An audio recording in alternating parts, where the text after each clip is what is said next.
আরশানের 15 দিন বয়স থেকে আরশানকে আমার ফর্মুলা মিল্ক দিতে হয়েছে। মায়ের দুধের কোনো বিকল্প নেই। একটা ফোঁটা মায়ের দুধও বাচ্চার জন্য খুবই উপকারী, কিন্তু আমার মতো আনলাকি মায়েদের বাধ্য হয়ে বাচ্চাকে ফর্মুলা মিল্ক দিতে হয়। আর ফর্মুলা মিল্কটা কিন্তু কোনো বিষ না, ব্রেস্ট মিল্ক পেত না, যার কারণে আরশান খুব কান্নাকাটি করতো।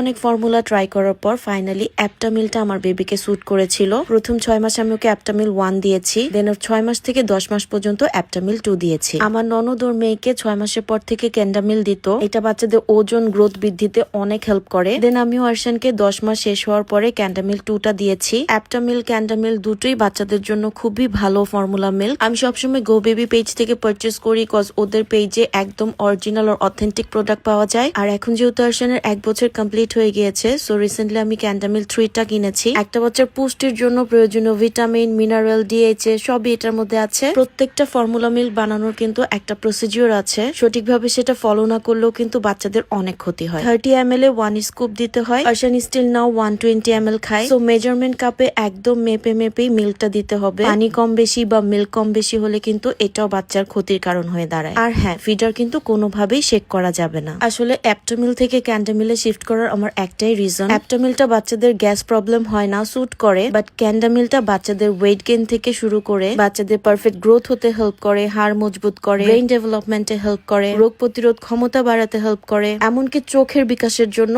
অনেক হেল্পফুল। ক্যান্ডামিলের তো এত ভেরিয়েন্ট আছে, সেটার মধ্যে আমি অর্গানিকটাই চুজ করেছি। অনেক মায়েরাই টেনশনে থাকে এই ফর্মুলা মিল্ক নিয়ে। আরশানকে যেহেতু স্যুট করেছে, তাই ভাবলাম আপনাদের সাথেও শেয়ার করি, যেন আমার মতো আরেকটা মায়েরও হেল্প হয়। সো আজকে এই পর্যন্তই, দেখা হবে নেক্সট কোনো ভিডিওতে।